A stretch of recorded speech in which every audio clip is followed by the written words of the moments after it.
Welcome, everybody, to Cinema Royale. I am Travis Hobson of PunchDrunkCritics.com. And on this week's show, as you can see from the background behind me, I'm going to be talking about The Northman, Robert Eggers' new film with Alexander Skarsgard, big Viking revenge movie, big action movie. Can't wait to talk about that. And we're also going to be talking about Michael Bay's latest film, Ambulance. And who better to do that with than my buddy, Chris Bumbray, JoeBlow.com. My boss on Real Action. So I mean, who else? Well, and on the myriad of shows that yeah. I almost ran Last Dragon today, that you voiced, but it was I didn't run it because it seems like it's a slow day, and it was a really good episode, so I wanted to kind of save it for when it would kind of pop. But your voice though. I ran something that you voiced the other day. I'm sure I did. Pretty much every week, though, something. There's always something that you voiced during the week that runs. So yeah. Well, I appreciate it. I had somebody they talk about my silky smooth voice on these things. Yeah. And it was EJ, the guy who does the editing. He was like, "Hey, who's the great guy that did Big Trouble in Little China?" I was like, "That was me." And he's like, "Oh, your voice is so soothing." I'm like, "Oh, thank you." Oh man! All right, let's start. Let's get going, man. Let's start with The Northman. Robert Eggers' new film, and we both saw this. You went you went to the set. Where was that at? Was that in London? It wasn't the set. It wasn't the set, but it was cool. It was in London, England, and I posted I loved it. I gave the movie a rave, but then somebody was like throwing me a little shade, saying like, "Well, yeah. I guess why wouldn't you love it?" But it was about you know what though? Everybody always says that though. Like whenever we get invited to a set or something like that, they think that we're like obligated. Of course not. They don't care. I would give a movie if I didn't like a movie, I would say straight up that I didn't like it. And I've said it. I mean, I've been around the block enough times, and so have you. That everybody knows how it works. But I truly loved it. But yeah, it was in London. We went to the Odeon, like Lancaster Square, where they do the royal premieres, which was the nicest theater I've ever seen. It was like plush leather seats that recline. I had wine while I was watching it, which was perfect. They were only giving it out before the movie, but I got like two of them, poured them in a cup, so I had like this big glub of wine that I was drinking. Nice. And then it was but we did all kinds of like activities. We went axe throwing with Robert Eggers and Alexander Skarsgard. That's awesome. And we got more time than usual with them. Like they gave us how usually these junket interviews are like 3-4 minutes, and we got like a solid 15 with both of them. So nice. So it was good. And it was I mean, the visit was amazing. Skarsgard's a super nice guy. Can't throw an axe to save his life though, which is kind of shocking. But he's so tall, and I think he's too strong to throw them in some ways. And when I met him, he was like, when I interviewed him, he was like, "Hey man, hey, axe throwing." And he's like, "That was hard, man." But I loved the movie. Yeah, I totally loved it. The movie. Like I love the movie too, and I wasn't sure what to expect, honestly. I mean, me neither. I mean, it's Robert Eggers. You never know. And I'm not I like Robert Eggers, but I'm not like worshipful of him like some people are. Like I thought The Witch was quite good, and I thought that The Lighthouse was quite good too. I like The Lighthouse quite a bit better than I did The Witch. Now, and I like The Witch fine. I remember seeing it at Sundance thinking, yeah, it's good. But not like it was this game-changing horror that it some was kind of heaped upon it. Like after it got released, I didn't see it that way. I didn't see it as scary. I saw it as unsettling. The Lighthouse was much more ballsy of a movie than The Witch was. I had like 101-degree fever when I saw The Witch. It was when I was staying with you when we were both really sick. So I was like, I was watching it, and then it turned out it was just the movie. But I feel like The Lighthouse was like the movie that like really showed me like the kind of he could be, like a really gutsy one that isn't afraid to get a little weird. That's the movie that for me that really established him as a filmmaker to keep an eye on. So that was what I was thinking though with the Northman though, was like I was thinking like, is it going to be entertainment or is it going to be kind of just really weird? And when I went to CinemaCon last year, they showed us some footage from it, and I knew so I've known for a while that it was like a big movie. Mm-hmm. And I've talked to him a few times about it because I guess I don't know that Joe. It's very anticipated on Joe Blow. Like our review was really popular, I thought, and I wrote this in my review, that it was kind of the perfect melding of art house and on commerce and like the blockbuster genre. I kind of said I thought it was his most accessible film. Yeah, it is by far. Yeah. for a movie But that it is has the very elements. brutal, very violent, and is a kind of in some ways a straightforward revenge movie, but it's so much more than that too. I was like, It's got the art to it. It's got like a certain, it definitely has that sensibility. Like he's still, I think, an art house filmmaker, but it's like, but he's showing at least through this that he can also make what could be like his crossover movie. It could be. Yeah, he goes right where I found a lot of guys that are like him have gone wrong, right? So I was just thinking, like, we did a what the fuck happened to Southland Tales a couple weeks ago. You want to know what happened? That movie's awful. That's what happened. Yeah. But it was the same thing. It was the same thing where this director that was like an indie guy got like a lot more money. What did he make? He made a piece of shit, or he made something that was just really hard to get into. And it's the same thing that happened to the guy who did he made a movie It Follows. Richard made a movie that only he would understand. And it's the same thing that happened to the guy that did It Follows. Where these guys, these indie auteurs, obviously got. Yeah, who was that guy? Who even remembers at this point? I don't remember his name. Yeah, Under the Silver Lake, David Robert Mitchell, I think. But Under the Silver Lake, yeah.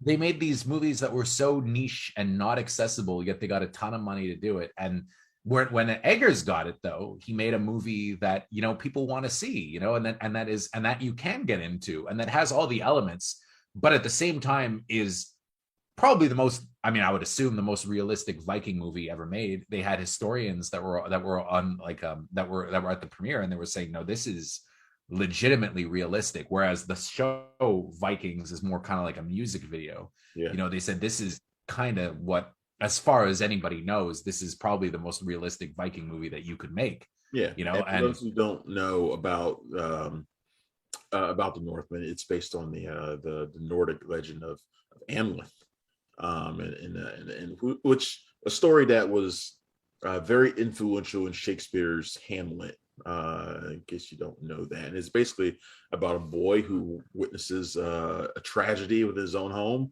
and grows up later to get revenge on the person who did it. And that's really the point of it. But there's all sorts of Viking myth and legend and lore that gets mixed into this, which I thought, as someone who's a mythology geek, I found that stuff fascinating. I absolutely loved it. Only thing, if I had to complain about anything, is that I wish I could have gotten more Willem Dafoe, a little bit more Bjork, and even to some extent a little bit more Anya Taylor-Joy, even though her role is really great in this too. I feel like there's another version out there though that's a little bit longer, and I hope that we do get it. An extended cut. Because even though it was 2 hours and 20 minutes, I think this is probably the best version. I'm okay with 3. They want to give me 3, I'll take it.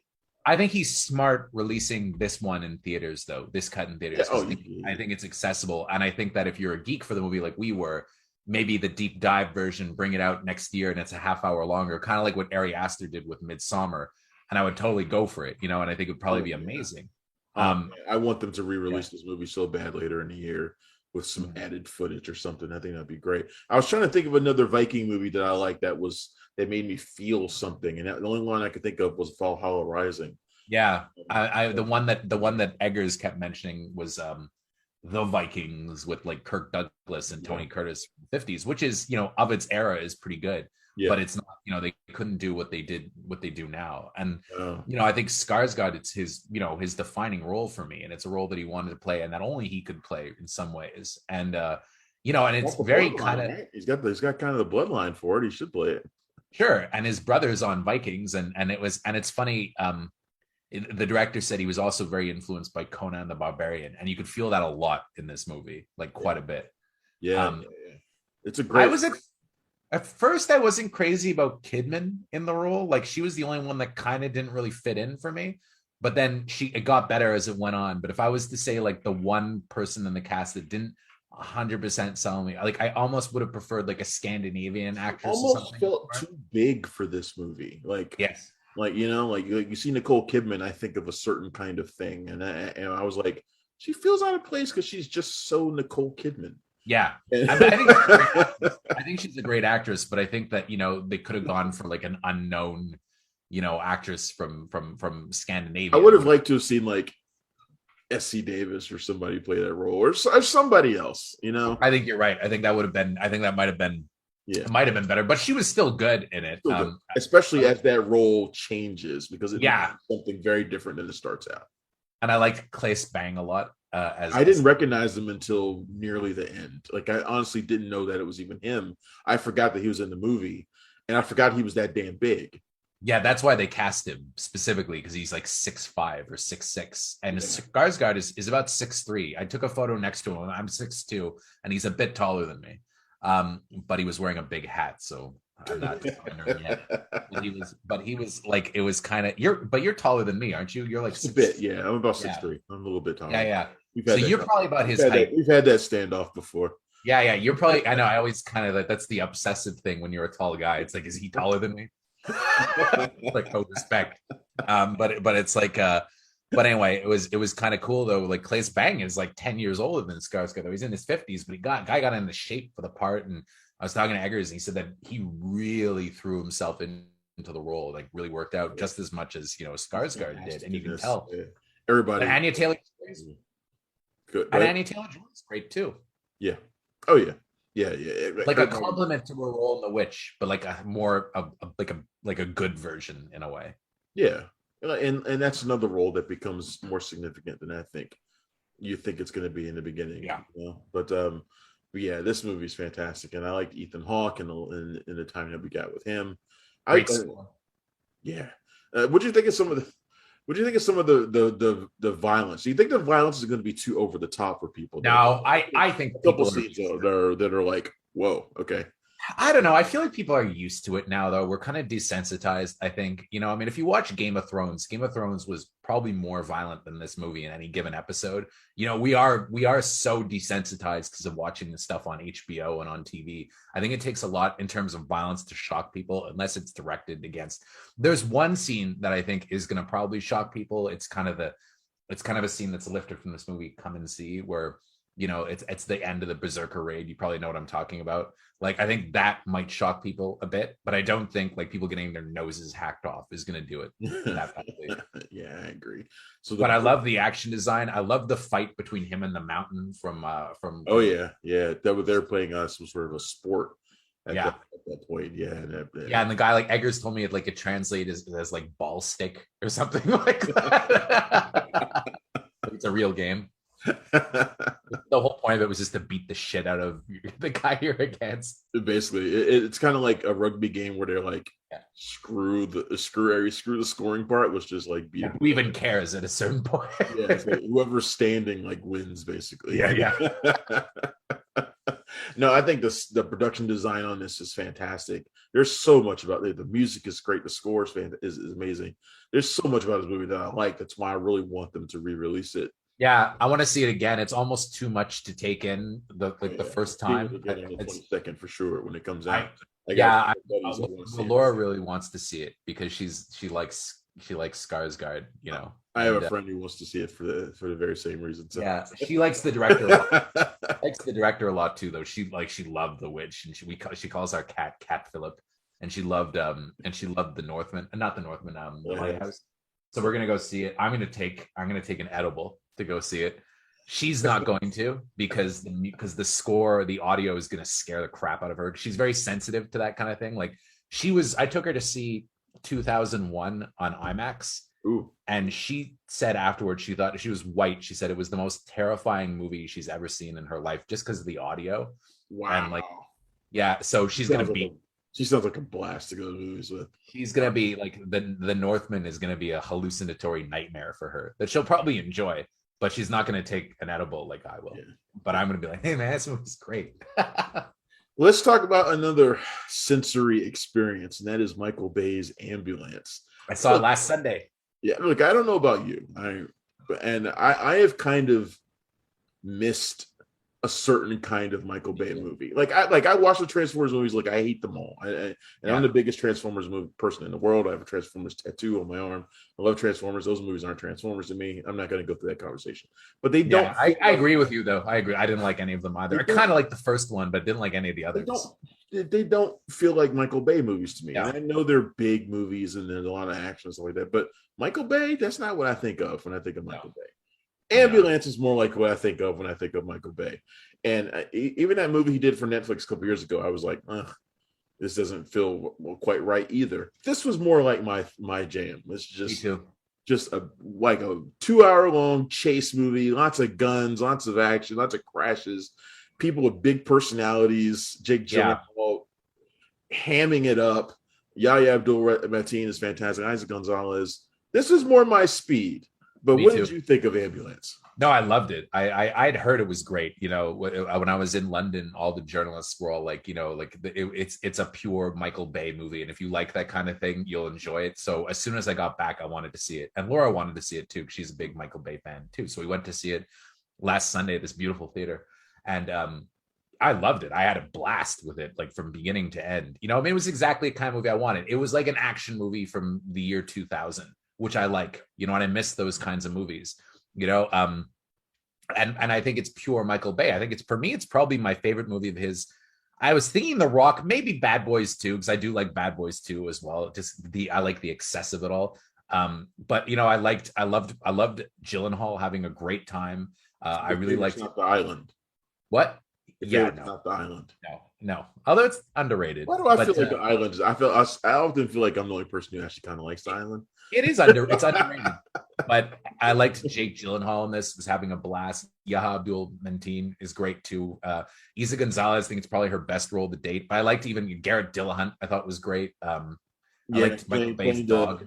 He's like Garrett Dillahunt's character. If those who know, he plays kind of like a special agent on like assigned to try and like take them down. But he's kind of like if Luc Besson made the movie, he's like the cowboy American cop guy. I feel like he's playing Michael Bay in the movie, to be honest. Like that's because he even has Michael Bay's dog Nitro, you know, but like I love like kind of the episodic nature. I like, you know, they didn't have to bring in the Mexican mafia and have the big shootout, but I'm glad that they did, you know, because it's one of those movies that keeps getting more ridiculous and more ridiculous and more over the top. And by the time the Mexican gang comes in, you're just kind of like, all right, you know. Yeah, I want to see a shootout. Yeah.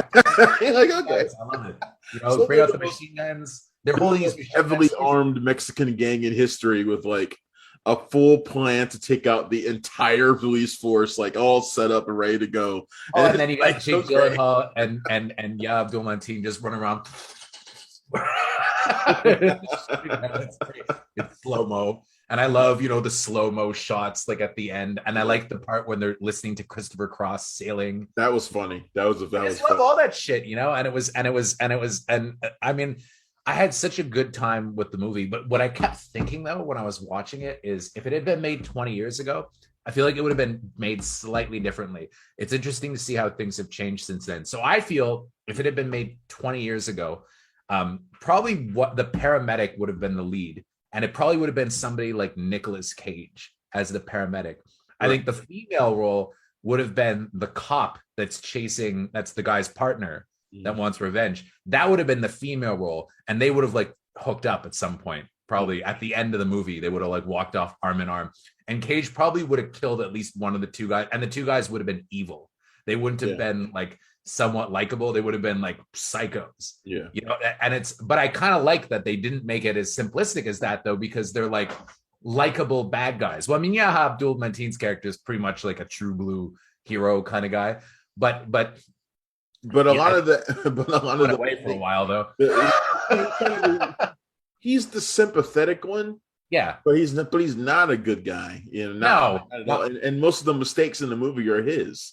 So he is kind of at the end, like he makes mistake after mistake after mistake in this movie. I mean, yeah, he has a heroic nature, I think, and I like a bad guy with the heart of gold. We see that kind of thing, and Michael Bay loves that character. Yeah. I think Michael Bay's favorite character is Jake Gyllenhaal, though. Like it's Gyllenhaal's movie to some extent, right? Just chewing the scenery, and I kind of feel like he was like, okay, just go. Yeah, and I love it, and I'm bummed that it's not doing super well financially, you know, because that is the kind of movie that I love, and I'd love to see, you know, studios make more of that. And I read something that kind of was crushing the other day when like people won't go see it because it looks like something that'll show up on their Netflix queue, and it's like, no, that kind of sensory overload, you really need a movie theater for it. And I was in a movie theater the other day because I had to go see Father Stew for work, and then they had They they had had warnings. They had warnings up saying too screening much. of that movie here. Oh no, I missed it. One screening a month ago. Yeah, and so I skipped it thinking, well, there'll be other screenings closer to release. So, and then they didn't do another one. And I was like, well, I guess I'm not seeing Father Stew. I wouldn't have gone, but our site has like a Mel Gibson kind of like his stuff always does well for us. So I did have to go see it. But I paid to see it. And they had warning signs up over ambulance posters saying this, flashing lights and the drone cameras, and apparently like a lot of the old people that are going there were freaking out. But I was Father Stew anyway. I mean, whatever. I mean, it's designed for a specific audience. I don't know that I'm part of that audience. I respected it and I thought it was okay. Yeah. I liked that it was R-rated, and that, I think that Mel Gibson and Mark Wahlberg both set like a career high in terms of F-bombs dropped in it, which I like. That covers a lot of ground. That's pretty The interesting thing is, even though it's Sony and even though it's technically faith-based, it's not affirmed like their company. And I think it's because it's way too racy for that. Like it's not a born again like religious movie. It's like a Catholic movie, I would say. Like a lapsed Catholic. That Kurt Warner movie from a couple of months ago. That's like, it's faith-based, but kind of sports thing, but No, this is much more. That was a movie for born again Christians. I don't think this is aimed at born again Christians at all, or I don't think it's actually aimed at an evangelical market either. I think it's much more, I do find with the evangelical market, like it's very much like, like, oh, everybody, if you're not Christian, you're evil, like that kind of thing. And I like, this one is much more like, it works for him, maybe it won't work for you, like that kind of thing, which I like. But it's fine. I don't think that there's anything wrong with the fact that it's made for a more specific audience. And like, I feel like a lot of people are attacking it kind of sight unseen because they're presuming that it's right wing, which it's not necessarily if you watch the movie. It's tough. I think it's tough to win with those kinds of things critically anyway. Yeah. They're aimed at a certain audience, and those audiences usually find those movies. Which is fine. I mean, not everything has to be for everyone. Yeah. It's fine, whatever. But going back to Ambulance, Ambulance, however, is exactly aimed with the audience that we're in. But going back to what you're saying, though, it is disappointing though that the movie's not doing better, and you were talking about how people think that it's kind of the kind of thing they can wait and see it at home. Terrible. It does have that background noise kind of look to it, like one of those movies that you'll put on while you're working on something else. Yeah. And I think one of the downfalls of streaming is that it's easy to label those movies like that and then just kind of let them be. And this that seems to be happening to this, which is disappointing because, like, I think you and I agree, this is one of the best things Bay has done in a long time. I mean, it's funny. I was thinking of it the other day. If something like a lot of the action movies that we loved from when we were kids now would be streaming movies, or if they not made it all, like Speed. Probably 80% of them. Speed would be a Netflix movie, which is too bad because like something like that is a roller coaster ride to watch in the theaters. I mean, everything, even like True Lies and stuff like that would be almost like consigned to streaming. All these Eraser, you just did a thing on Eraser recently, and that would be probably a streaming movie as well. Most of the movies you cover in Real Action, Die Hard nowadays wouldn't be a big screen movie anymore. It'd be like a streaming film, and it wouldn't be as good because it would be done a lot cheaper. And I was actually impressed that Ambulance apparently had a pretty low budget, like $45 million. Yeah, it was like $45-50 million. It's not that bad. Which is pretty amazing if you look at the movie, because I would think it costs at least twice that. But I think it's Bay owns a lot of equipment, so probably saves money that way. Yeah, and maybe things aren't quite as expensive as they used to be too. But I think digital, it's not. It might be easier and more cost effective to shoot some of the things that he shot in this movie. And Jake Gyllenhaal is not getting $20 million to star in it. Like, there's no way. Right. Which is funny. I mean, this kind of movie would have looked like it cost $200 million a while ago. It probably would have made $400 million a while ago. But which is too bad though, because I mean, I miss those days, and I miss those kinds of movies, and you think that's gone? Like, you think that day is gone? I do to some extent. I was looking at what's coming out, and the only movie I think that's coming out like that's really of that. There are a few movies that are coming out, and if they don't do well, I think it's going to really, really mess up the way these movies get made. So Ambulance was one of them. I think Top Gun Maverick is another, and then I think Bullet Train is probably another one too. I'm Those won't do well. seriously concerned about Top Gun Maverick and how that's going to do. Yeah, and then if and it's the same thing with Bullet Train. Bullet Train, I think, might do well because of the cast, but like it's just one of those things. If those movies don't perform, I feel like the days of like these big budget blockbusters, are kind of behind us, which is really too bad, Yeah, and when I last looked at the schedule, it was like there really aren't that many like major studio releases theatrically anymore. Like not this year. There just aren't that many. I find myself going to the theaters for screenings like once a week. Mm-hmm. It's just not. We used to go multiple times a week. Right. Remember? Sometimes we'd be going 3-4 times a week. Now it's like one. And it's like just aren't that much. There's not very many things that come out theatrically anymore. So when movies like this don't hit, you feel like it takes a big blow out of the entire industry. Kind of sucks. Yeah. And a guy like, Yahya Abdul-Mateen, I hope I haven't massacred his name, but he's like the thing about a guy like him is, I could have seen if this had come out 20 years ago and he had that role, people would be like, oh man, this guy's going to be like the next fucking Wesley Snipes or something like that. And he'd be getting tons of action movies.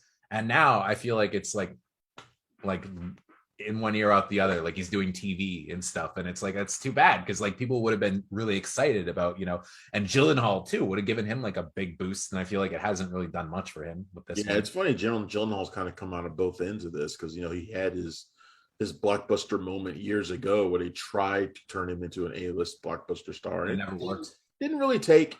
And now he's kind of coming onto this end of it now where it's like a lot of streaming stuff. And, he gets an occasional movie like this, but not that often. So he's kind of seeing both ends of the spectrum here. Yeah, I mean, I think he's kind of rolling with it, and trying to, he's doing a movie with Guy Ritchie now, but that's going to be a streaming movie as well. I mean, I think a good example of, where the industry is headed is The Contractor went direct to VOD, and that would have been a theatrical movie a couple of years ago. Operation Fortune was taken off of the calendar. Yep. And and that would have been for sure a theatrical movie that would have made money, so and it's not even that the movies aren't making money. Like Wrath of Man made like over 100 million worldwide, for sure turned a profit. It's not enough of a profit, Yep, totally agree. The times have changed, man. It's, big time, and it's too bad. It's rough out there for us action movie fans who just want to see stuff like this blow up on the big screen, man. They just don't. Well, and then we get like, we get stuff like the Liam Neeson movies, but they're so cheap now. I just watched them, like literally about 20 minutes ago. I watched the one from Martin Campbell. Oh, I have it in my box. I'm hoping that one's better than Blacklight. Oh, okay, never mind. I can see it in your face. I mean, Blacklight was terrible. Yeah. Memory. I'm not going to say too much about it. I actually have to talk to Martin Campbell in about an hour. So about the movie. So I feel like the Charles Bronson of our age, but those canon movies were at least fun though and had energy, and these don't. We need a new canon. Yes. I was thinking if you're going to go all in on streaming, I think what would be cool is if they reignited canon. I find a benefactor or somebody and be the new canon. Well, listen to this. Okay, so the thing is, Amazon owns MGM now, so they own Canon because that's the Canon catalog. I think that Amazon should start like a Canon label and just every like a couple like dumb B movie action films a year, like with stupid premises, like American Ninja is perfect, like this, and get like movie stars to do it and say, oh, it's kind of fun, like I could see they remade American Ninja. Do a scene for scene remake with Channing Tatum in the Michael Dudikoff role, and I'm telling you, it would be great. People will pay to see it. I mean, people will. Sure, people would pay to see it, and I mean, you could do like, something stupid, the Vengeful Cop of Vengeance or whatever. I could see Yahya Abdul-Mateen as the Vengeful Cop of Vengeance. Yeah. Oh man, we need to talk to somebody at Amazon, maybe. Yeah, exactly. I mean, just do stupid, like fun. One of my favorite things is, on Saturday night, I go hiking on Saturdays and I come home and I drink. And when I'm drunk at nighttime with Laura on Saturday, I like to put on a B movie, like a B action movie. Yeah. And I'm running low now because I've burned through a lot of them. And I think they should start making more movies like that, like they used to with the dumb Chuck Norris movies. And I mean, open it up, make it more diverse for sure. There's a lot of people out there that could kick some ass. You could put them in movies. There's so many screen martial artists out there that could do a great job, and a lot of people and most actors nowadays are so athletic they can pull it off even if they aren't. Oh, for sure. You just need you just need good directors and creative writers and creative directors is what you need, and I feel like they don't really have that anymore. You and I need to talk to somebody. We'll get on that. All right, man, this has been fantastic. Thank you, Chris Bumbray, JoeBlow.com, for joining me on Cinema Royale this week to talk to Northman and Ambulance. Two big action movies. I had to bring him along for this. It was really good. Go ahead, man. I'll have to touch base with you after CinemaCon because I'm going to be at the premiere for Top Gun. I can't wait. I'm seeing like 2 weeks from today. You're not going to go see it at Cannes? You're not going to go to Cannes and see it? I'm seeing it before Cannes. It's like a month before Cannes to see it again. I'd love to. I'll go. If Tom wants to fly me over, I'll go. If you guys need somebody else to go with you need somebody to hold the camera. Yeah, Laura is coming. I'll go. I'm looking forward to it. I hope I don't lose too much money in Vegas. I made money last time, so we'll see. Yeah, it's been a while since I've been to Vegas. All right, man, this has been fantastic. Thank you, everybody, for tuning in. This has been Cinema Royale. I'm Travis Hobson. You can find me every day at punchdrunkcritics.com, on Twitter at punchycritic, and at PDC Movies. Thanks again. This has been Cinema Royale. I will see you next time. Thanks for checking out the show. If you like what we're laying down, please subscribe to our channel and click the bell to receive notifications for all of our latest stuff.